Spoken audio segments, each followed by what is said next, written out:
Kisah Rasulullah, bagian 43, kaum muslimin menang. Siasat para utusan Quraisy itu sederhana saja. Paduka, kata mereka kepada Najasyi keesokan harinya, sesungguhnya kaum muslimin menuduh keji terhadap Isa anak Maryam. Mendengar itu, Najasyi terkejut. Dia langsung memanggil Ja'far dan teman-temannya. Benarkah kalian menuduh Isa anak Maryam dengan tuduhan yang jelek? Tanya Najasyi. Ja'far kembali menjawab dengan tenang. Tentang dia, pendapat kami adalah seperti yang dikatakan Nabi kami. Dia adalah hamba Allah dan utusannya. Ruhnya dan firman-Nya yang disampaikan perawan Maryam. Najasyi turun dari singgasananya dengan mata berbinar gembira. Dia mengambil sebuah tongkat dan membuat garis lurus di atas tanah. Antara agama tuan-tuan dan agama kami, katanya penuh gembira bercampur haru, sebenarnya tidak lebih dari garis ini. Nyata bagi Najasyi bahwa kaum muslimin mengakui Nabi Isa, mengenal adanya Kristen, dan menyembah Allah. Kedua utusan Quraisy pun pulang dengan tangan hampa. Tidak ada celah bagi tuduhan atau siasat yang mereka lancarkan. Kenyataan pahit ini akan segera sampai kepada para pemuka Quraisy di Mekah. Setelah itu kaum muslimin tinggal di Habasyah dengan perasaan aman dan tentram. Sempat kembali, kaum muslimin yang berhijrah ke Habasyah sempat kembali ke Mekah karena mendengar berita bahwa orang Quraisy sudah tidak terlalu keras memusuhi Rasulullah dan pengikutnya. Namun, ketika mengetahui bahwa orang Quraisy malah bersikap semakin keras, mereka kembali berhijrah ke Habasyah. Ajakan saling menyembah Tuhan. Di Mekah, para pembesar Quraisy, Abu Jahal bin Hisham, Abu Sufyan bin Harb, Abu Lahab, Utbah bin Rabi'ah, Walid bin Mughirah, dan Umayyah bin Khalaf mengundang Rasulullah ke pertemuan mereka. Sejenak, hati Rasulullah penuh harapan, mungkin lewat pertemuan hari ini mereka akan tersentuh oleh Islam. Alangkah kecewanya Rasulullah ketika lagi-lagi yang mereka tawarkan kepadanya adalah soal harta dan kekuasaan. Beliau diam sejenak, lalu berkata, "Apa yang kalian katakan sama sekali tidak pernah terlintas dalam lubuk hatiku. Aku datang memenuhi ajakan kalian untuk mengadakan perundingan. Tidak ada maksud sama sekali untuk mencari harta kekayaan, tidak pula kemuliaan, dan kekuasaan. Allah telah mengutus diriku sebagai utusan bagi kalian semua. Jika kalian mau menerima ajaran-ajaran yang kubawa, hal itu merupakan keberuntungan kalian di dunia dan di akhirat.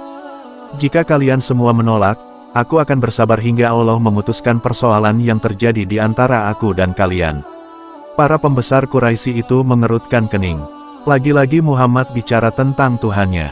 Salah seorang di antara mereka pun akhirnya bicara, "Marilah antara kami dan engkau mengadakan kerjasama dalam persoalan ketuhanan ini. Jika yang kami sembah lebih baik daripada yang kamu sembah, kami akan memperoleh keuntungan darinya. Jika yang engkau sembah lebih baik daripada yang kami sembah, engkau akan memperoleh keuntungan darinya." Orang itu menarik napas sejenak, lalu melanjutkan lagi, "Maka, engkau harus menyembah Tuhan-Tuhan kami dan menjalankan perintah-perintahnya.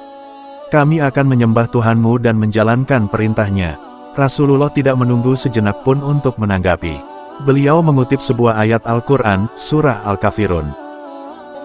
"La a'budu ma ta'budun, wa la antum 'abiduna ma a'bud, wa la ana 'abidun ma 'abadtum, wa la antum 'abiduna ma a'bud, lakum dinukum waliyadin."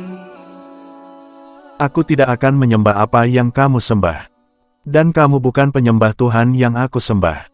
Dan aku tidak pernah menjadi penyembah apa yang kamu sembah. Dan kamu tidak pernah pula menjadi penyembah Tuhan yang aku sembah. Untukmu agamamu, dan untukkulah agamaku. Perundingan pun buntu. Para pembesar Quraisy itu merasa tidak ada jalan lagi untuk melakukan perubahan. Mereka merasa harus mengambil tindakan keras. Begitu kerasnya sampai Muhammad dan pengikutnya akan meminta ampun kepada mereka. "Pemboikotan, kalian bayangkan," seru seorang pemuka Quraisy kepada yang lainnya. "Jumlah pengikut Muhammad kian bertambah. Budak-budak kita telah berani mengangkat muka di hadapan tuan-tuannya sebab mereka dilindungi para pengikut Muhammad yang kaya raya. Jika kita menyiksa budak itu, pasti datang salah seorang pengikut Muhammad yang tanpa berat hati akan membebaskan mereka. Itu yang membuatku khawatir, sahut yang lain.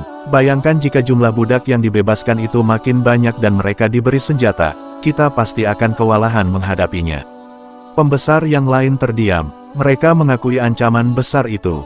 Sejak Hamzah dan Umar mengikuti Muhammad, kita benar-benar kekurangan kekuatan, keluh seseorang. Kata-kata itu menyakitkan dan membuka luka lama. Bagi para pembesar itu, puluhan budak yang masuk Islam tidak sebanding dengan keislaman seorang Hamzah atau Umar. Muhammad tidak akan berdaya kalau keluarganya dari Bani Hashim tidak melindunginya. Geram seseorang. Ya, Bani Hashim pun belum semuanya jadi pengikut Muhammad, mereka harus menerima akibatnya.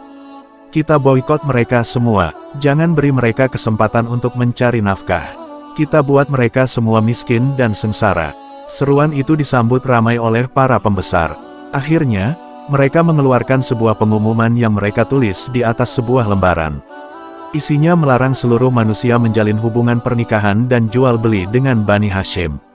Lembaran itu mereka gantungkan di dinding Ka'bah. Keesokan harinya, penduduk Mekah menjadi gempar.